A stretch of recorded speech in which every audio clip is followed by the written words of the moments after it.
Sian Lim, nilinaw na si Kim Chiu di umano ang nag-initiate ng breakup. Alamin ang buong detalye.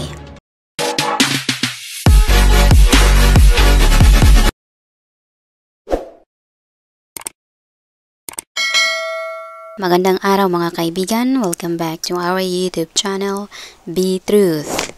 Si Kim Chiu ang nagwakas sa kanilang mahigit sa isang dekada na relasyon, ang revelasyon ni Sian Lim. Sinabi ito ni Sian sa panayam sa kanya ni Boy Abunda sa Fast Talk with Boy Abunda na naganap nitong Miyerkules ng hapon, June 12, 2024. Kasama si Sian sa pagbisita nito sa nabanggit na programa ni Sanya Lopez, isa sa mga co-star niya sa Playtime, ang pelikulang nagbukas sa mga sinihan ngayong araw at pinagbibidahan nito ni Colleen Garcia at Faye Lorenzo. Nagulat si Sian nang tanungin ni Boy kung magkaibigan sila ni Kim matapos ang kanilang paghihiwalay. Saad ng kapuso actor, director, of course. Nagulat ako sa tanong, of course, yes.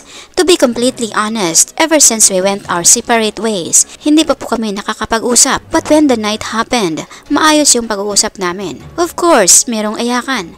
But there was that assurance na we went through 12 years, diba? 12 years of our existence. So it has that respect. Kasunod nito ay sinabi ni Sian na hindi siya ang nakikipaghiwalay sa dating karelasyon. Ang dami kasing kwento.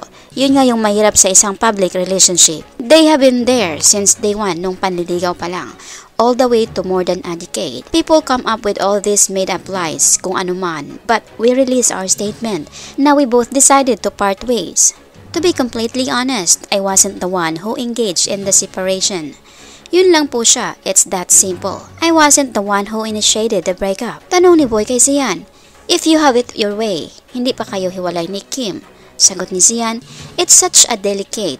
I understand why the supporters are angry. I understand why they feel betrayed. Pero masakit din yun para sa amin. They are watching it from a distance. Ito kaming dalawa and we have our talks. Nag-usap kami privately. Hindi na kailangan pang himayin kung sino ang nagkulang. I think the length of it speaks for itself. And yung pambabati ko sa akin ng karamihan, I think they should just look at it from a lens na for more than a decade, I never had any. My record is clean and I'm proud of that. You're not gonna see me in places you're not supposed to see me. Yun lang siya.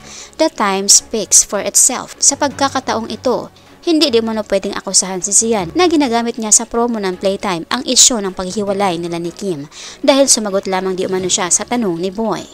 Malungkot na sabi ni Sian, it's just sad na maraming intriga na lumalabas, especially against me, and I don't wanna make it seem like, bakit yan si Sian ang ingay-ingay ngayon kung ano-ano ang pinagsasabi because may promo na pelikula.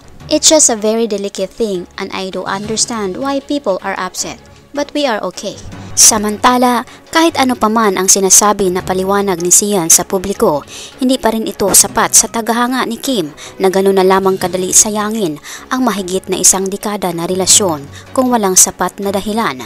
Naayon sa iba rin na tama lang din nakipag-break up kay Sian si Kim dahil sa tagal ng kanilang relasyon, kung gano'n na lamang walang patutunguhan ay mas minabuti na itong wakasan.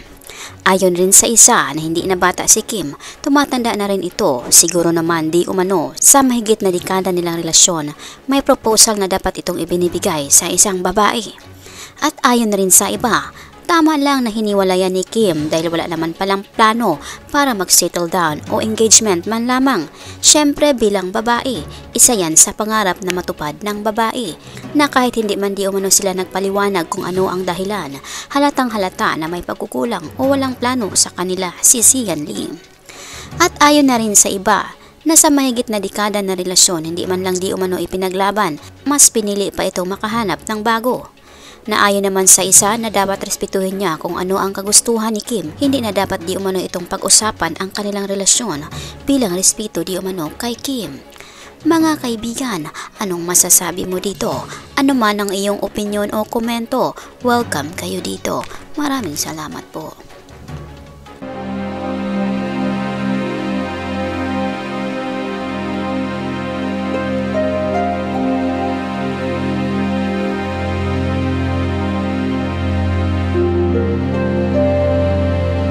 By the way mga kaibigan, mag-shoutout na naman po tayo sa mga latest or newest comment ng aming minamahal na viewer.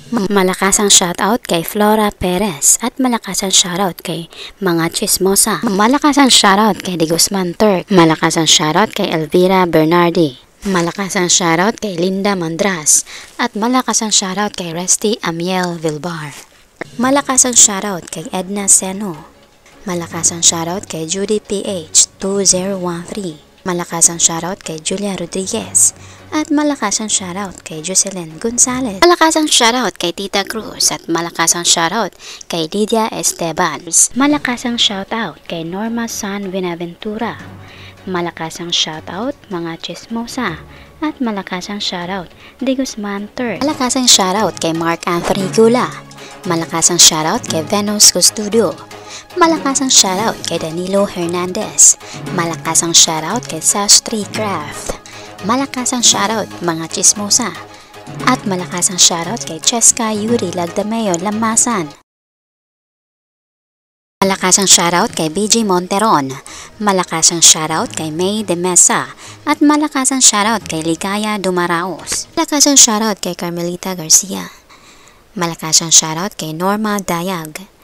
Malakasang shoutout kay Angels at malakasang shoutout kay Mina Flor Herrera.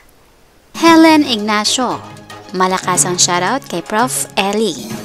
Malakasang shoutout kay De Guzman Turk at malakasang shoutout mga chismosa. Malakasang shoutout kay Amelia Bugarin. Malakasang shoutout kay Annabel Cadusali. Malakasang shoutout kay Jasmine Tripoli.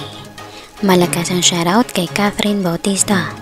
Malakasang shoutout kay Leonida Benemerito at malakasang shoutout kay user Popcorn. Elena Almacena. Malakasang shoutout kay Imelda Manalo. Malakasang shoutout kay Phoenix 1981. Malakasang shoutout kay Andri Igot. Malakasang shoutout kay Reina Aserios. Malakasang shoutout kay Marcelina Laxina. Malakasang shoutout kay Zane. At malakasang shoutout kay Blagoslovio. Leoncia Talian. Malakasang shoutout kay Magic. Malakasang shoutout kay Mark Peralta Veneracion. At malakasang shoutout kay Cheska Yuri Lagdameo. Annalisa Zaratan. Malakasang shoutout kay Kenzo Asashi. Malakasang shoutout kay Eda Balboa. At malakasang shoutout kay Renato Husayan. Mercedes Wolf. Malakasang shoutout kay De Guzman Turk. Malakasang shoutout kay Blagoslovio. Malakasang shoutout kay Press. At malakasang shoutout kay Jos Bong de Guzman. Malakasang shoutout kay Maria Luisa Entredecho. At malakasang shoutout kay Luffy Beats Corner. Malakasang palakpak po sa inyong lahat. Marami pong salamat sa inyong pagbibisita at pag-effort na rin na magkomento. Pasalamatan din po namin kayong lahat naming minamahal na viewers. Nag-comment man po kayo o hindi, na-appreciate po namin ang inyong pagbibisita. Taos puso po naming pinapasalamatan ang inyong ibinahaging oras upang mabisita ang aming munting channel. Saan man po kayo naroroon, mag-ingat po kayo lagi. Malakasang palakpak po sa inyong lahat. God bless us po at maraming salamat.